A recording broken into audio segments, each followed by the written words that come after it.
En este video les expresaré mi idea del último trabajo, que es relacionar la lectura del libro Gentes de Costumbre y Gentes de Razón en el capítulo número 4. Nos basaremos en solo dos subtemas del capítulo 4 que llevan por nombre el papel de los rituales en la identidad y los sistemas religiosos contemporáneos. Yo elegí hablar sobre la ermita y investigué de ella varias cosas que me hizo darme cuenta pues que realmente yo no conozco mi identidad ni muchas cosas sobre eso. La religión fue uno de los sistemas más importantes en Mesoamérica. Mesoamérica está en la antigüedad o actualmente va compuesta por Guatemala, Belice, el sur de México, el oeste de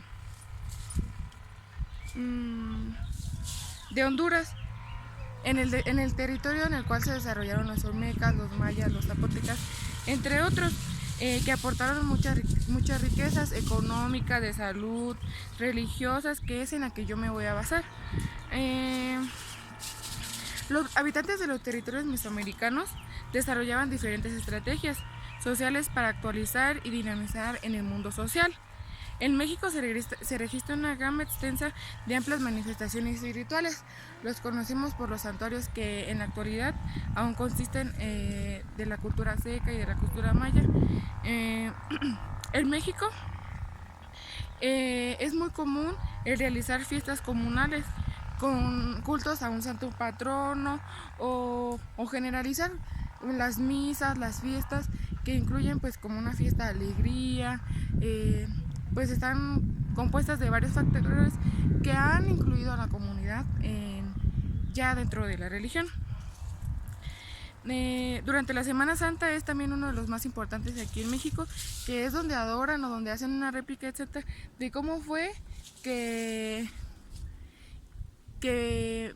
la muerte de Cristo, qué fue lo que tuvo que pasar para poder llegar a lo que supuestamente pasó, su muerte, su resurrección, y realmente pues lo cumplen al pie todo lo que supuestamente pasó. Las misas católicas, como ya lo había mencionado, existen muchas. En este pues momento yo recuerdo las misas que piden para que llueva, para que la cosecha sea bien, ofreciéndole, hay veces que les ofrecen su primera cosecha, se las ofrecen en la misa, o hacen peregrinaciones de un cierto lugar a otro lugar. Con el paso del tiempo, a través de las historias, nos damos cuenta de las formas y de las manifestaciones han cambiado, depende del lugar. Por ejemplo, las culturas mesoamericanas adoraban a sus dioses, haciéndoles ofrecer sacrificios. En esta época era su religión politeísta, adoraban a no solo un dios, adoraban a varios dioses, al dios del fuego, al dios del agua, al dios de la cosecha. Existían variedad de dioses que ellos adoraban. Enseguida, ya con la colonización, vino la evangelización de los frailes.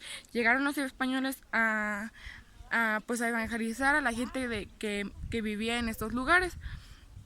En ella surgen la creencia en las imágenes y en los santos a los que se rigen culto, y se les hace gran celebración y congregaciones, a muchos correspondientes a la cultura original.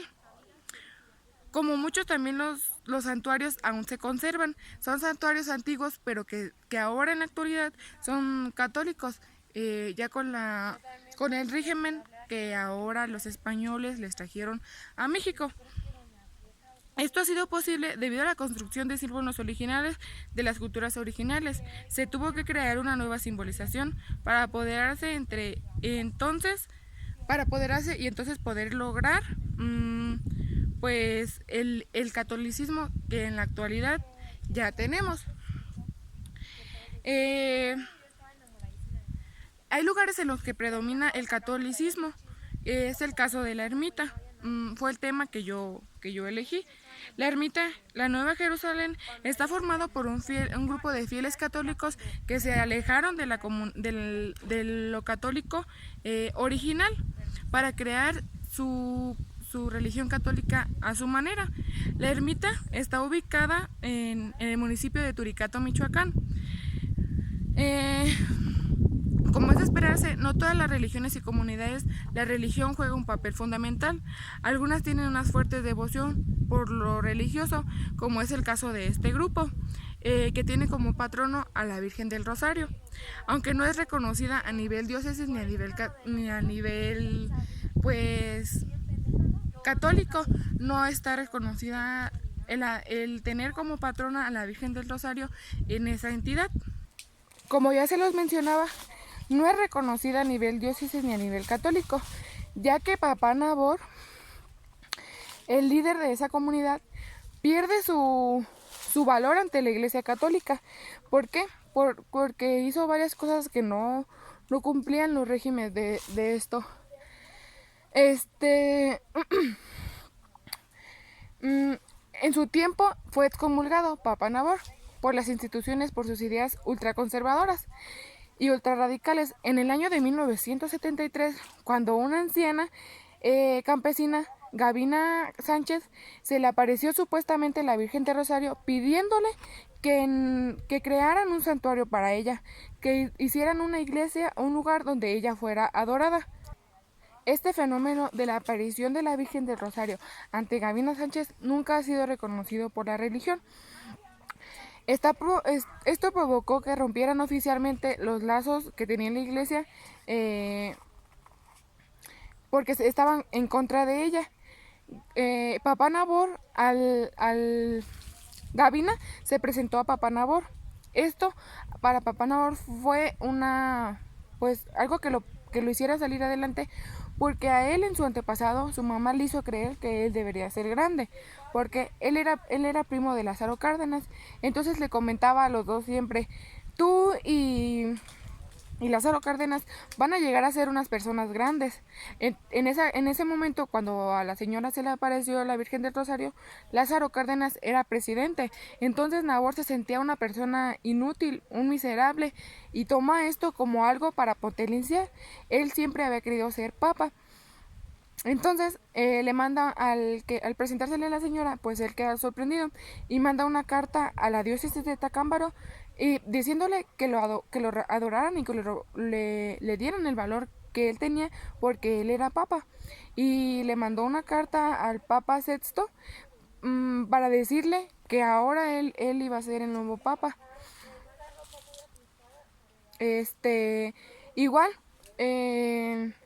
la única manera de que esto se pudiera lograr fue gracias a su primo Lázaro Cárdenas, porque él le donó a Gavino, a Papá Nabor, le donó el terreno donde actualmente está la Nueva Jerusalén o la ermita.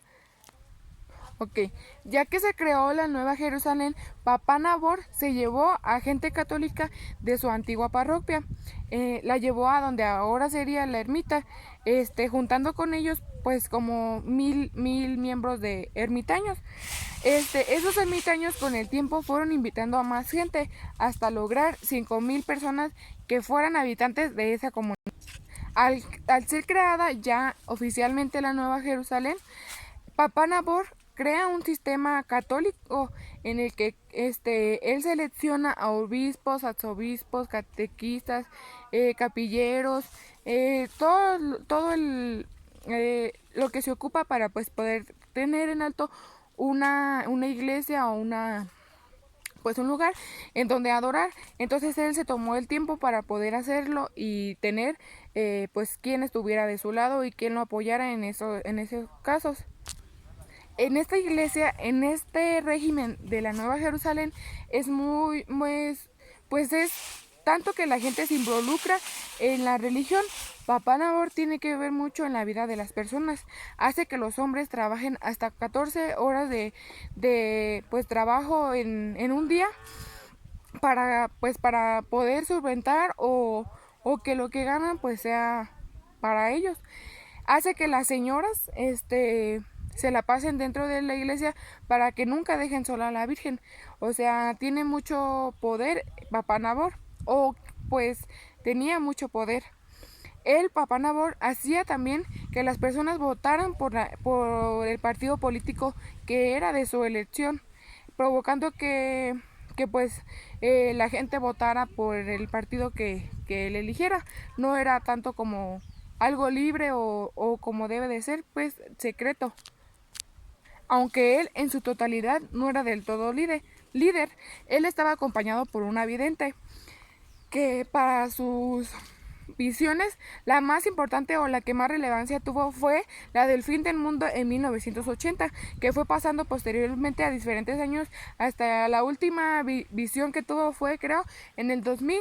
Ese era el día en el que el mundo se iba a acabar, según la vidente de la Nueva Jerusalén. Cuando la vidente murió, Papá Nabor buscó una nueva vidente.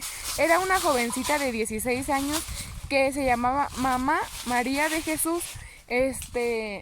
Sería la nueva vidente, aunque desgraciadamente esta nueva vidente viviría un romance con Papá Nabor que trajo como consecuencias un embarazo.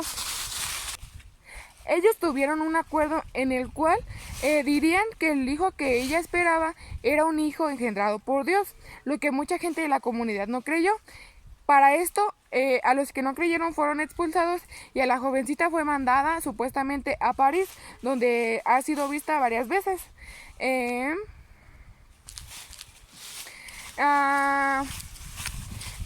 Cuando fue eliminada la jovencita María de Jesús, ahora se trajo a un nuevo vidente. En este caso sería un hombre que tendría como nombre Agapito Gómez, mismo que antes de ser el vidente de la nueva ermita, decía él hablar con los espíritus de los muertos y decía él también poder hablar con la Virgen. Agapito no se andaba con rodeos, él mandó o dio una orden o en sus ideas. Dijo que la ermita estaba insegura y que iban a pasar cosas, que ocupaba que la gente crearan una nueva guerrilla, un nuevo grupo que protegiera a él y a la ermita. Y como primera acción, lo que hizo fue que el grupo expulsara a las personas que no aceptaban el que Agapito fuera el nuevo vidente.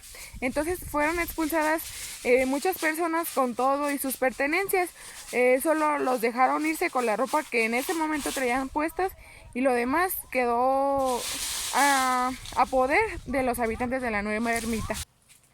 La Nueva Jerusalén se convirtió en un país independiente a partir del 2005. Los rituales en cada comunidad pueden ser muy diversos a pesar de que compartan muchos símbolos en general. Las ceremonias importantes son celebradas de diferente manera. En este caso, en la ermita se celebran misas mayores, que son a las 5 de la mañana, a las 12 de mediodía, a las 6 de la tarde y a las 8:30 de la tarde. Por lo que pues Papá Nabor o quien esté a cargo piden que 2 miembros de la familia se presenten a la misa obligatoriamente. Les pide a las señoras que realicen rosario día y noche, todos los días del año, todo el día, para que la Virgencita nunca se quede sola. Esto lo dice él. Él también pide colectas, que los hombres hagan trabajo por lo menos un día a la semana en arreglos del templo. Tenían que ofrecer su primera cosecha y pues el formar parte de una religión sabemos que tiene que seguir lineamientos y regímenes que ellos pidan. En este caso, se les pide a los hombres que porten un escapulario en la parte de atrás grande y a las mujeres se les pide no usar pantalón, no usar maquillaje y no mostrar su cabello. También se les pide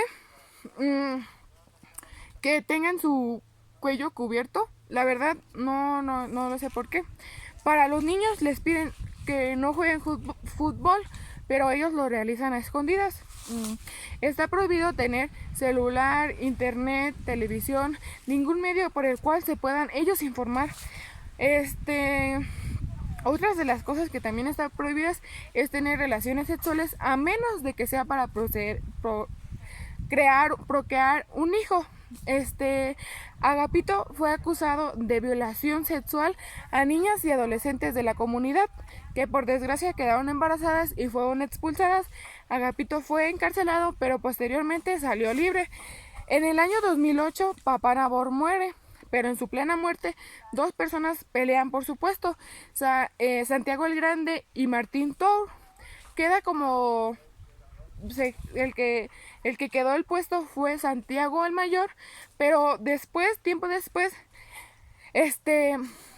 Matintor toma su lugar y expulsa a él y a la gente que fueran sus feligreses o que lo seguían, provocando esto la división de la Nueva Jerusalén. Agapito muere a causa de causa natural enseguida de eso, y en su lugar llega su hija, que es la actual vidente. Ella invitó a la comunidad a que destruyeran la nueva escuela creada por el gobierno. El gobierno ve en la ermita una necesidad de educación, una necesidad de salir adelante, pero para este entonces la hija de Agapito pues ve que la escuela es algo del diablo y que llevaría a los infantes de esa comunidad, los llevaría a un mal camino. Surgen varios enfrentamientos y hablan mucho el gobierno habla mucho de llevar la educación a ese lugar sin poder lograr nada. Quiere concientizar a los ermitaños pues de que la única manera de salir adelante es por medio de la educación, pero pues todo ha sido en vano. Ningún tipo de autoridad ni otra forma puede hacer crear conciencia en ellos, porque solo pues la vidente o el que esté a cargo en este entonces son los que pueden hacer que la gente acepte las cosas. No existe ninguna autoridad que haga justicia a la falta de la violencia de los derechos humanos en esa comunidad, ya que existen violaciones, existe tráfico de drogas, existen muchas pues violaciones que se hacen a libre y sin ningún pues alguien que les ponga un alto, ya que no existe nada de autoridad que pueda llegar a marcar la pauta de eso. Al crear ellos una simbología y al apropiarse de ella, adoptan acciones como el sincretismo, que es conservar aún cosas prehispánicas pero relacionadas con lo católico, las unen y hacen de ellos su religión, lo que ellos adorarían a su manera. Esto comparte una o varias acciones de la religión católica original, como lo eran las elecciones de las autoridades sacerdotales, como ya se los había mencionado. Esto es algo que adopta pues la Nueva Jerusalén. El hacer de la comunidad una ideología en donde solo aceptan los comunicados de la vidente, las visiones y todo eso. Su vidente y su eso son los que aportan las reglas y la gente las sigue.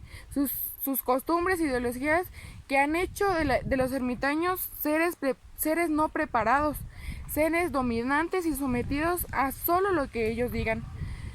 Son creados entre ellos acciones que provocan divisiones, el despojo de propiedades y la expulsión completa de gente que pues no tenía culpa, porque menciona ahí que fue expulsada una persona por defender a su familia, por estar en contra un poco de algo que no era aceptado ahí, y fue expulsada con su familia.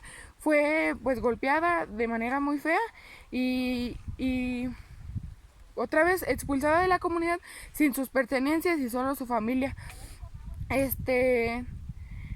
Los problemas que las autoridades mayores incitan haciendo que la Nueva Jerusalén sea un pueblo sin ley. Esto fue o ha sido pues un gran problema, me imagino que para el gobierno estatal tanto como municipal, porque pues les ha traído problemas esa área. El reconocer a un ermitaño es muy fácil por su comportamiento y su forma de vestir. Al encontrarlos en la calle son unas personas a veces que no tienen respeto o que se creen ellos los más inteligentes para poder hablar de un tema. Yo relacioné esto de la ermita con el capítulo 4 y los subtemas. Espero haya sido de su comprensión y espero me hayan entendido.